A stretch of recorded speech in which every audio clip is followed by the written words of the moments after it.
Do you know that your environment determines the kind of color, the type of paint you use on the external of your building? People just buy paint. I want to paint my building, and you just buy any paint to paint the external of your building. Now, there are paints you use for rain-prone areas. I've had a situation where we had to send paint to Cameroon in very heavy rain-prone areas because those particular paints will be able to resist and withstand the rain. Now, there are some other paints you use to where you have heavy sun, like the Sahara areas where you have harsh sun, northern areas, harsh sun. Now, there are some kind of paint you use there. Listen, for you to be able to understand, because sometimes you might have bought some particular paint or you bought some particular colors, and before you knew what was happening, 2 months it has faded, 3 months it has faded. Sometimes it might not be that the brand of paint or that particular quality of paint was bad. It is because you didn't use the particular kind of paint suited for that environment. Now, I'm going to be narrowing it down because I'm going to speak other areas, kinds of paint, kinds of colors to use. Now, when you're talking about tropics, we're talking about West Africa, tropical colors are the colors we introduce. There are colors that are called tropical colors.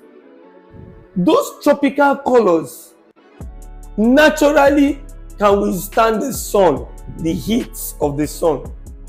Tropical colors can withstand heat. Naturally, those colors just withstand heat, withstand the sun.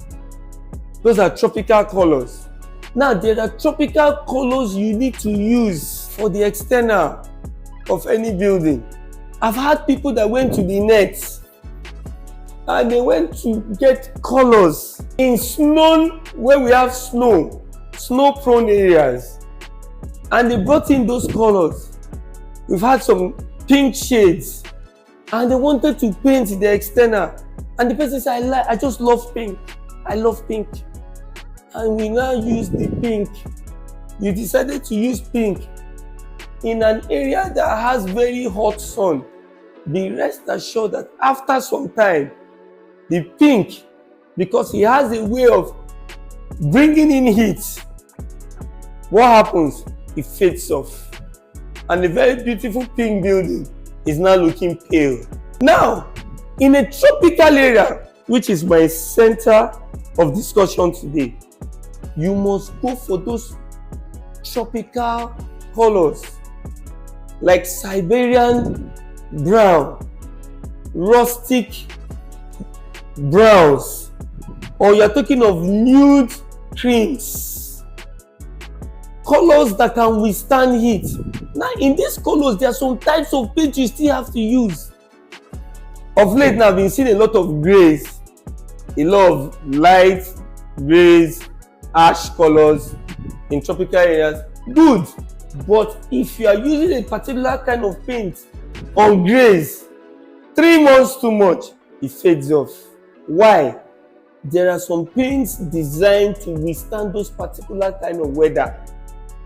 So when you are buying any paint, make sure the paint will be able to withstand your particular area, the environment where you are. Not every paint can match or can withstand some particular areas or environments. Have that at the back of your mind. So for your next painting project, or for that painting project you're about to embark, make sure you send us a DM for consultancy. We come in there, or we can even look at your environment and know what kind of paint best suits that your particular project. So send us a DM and we'll be right there waiting for you. Stylux Paints with a finished work.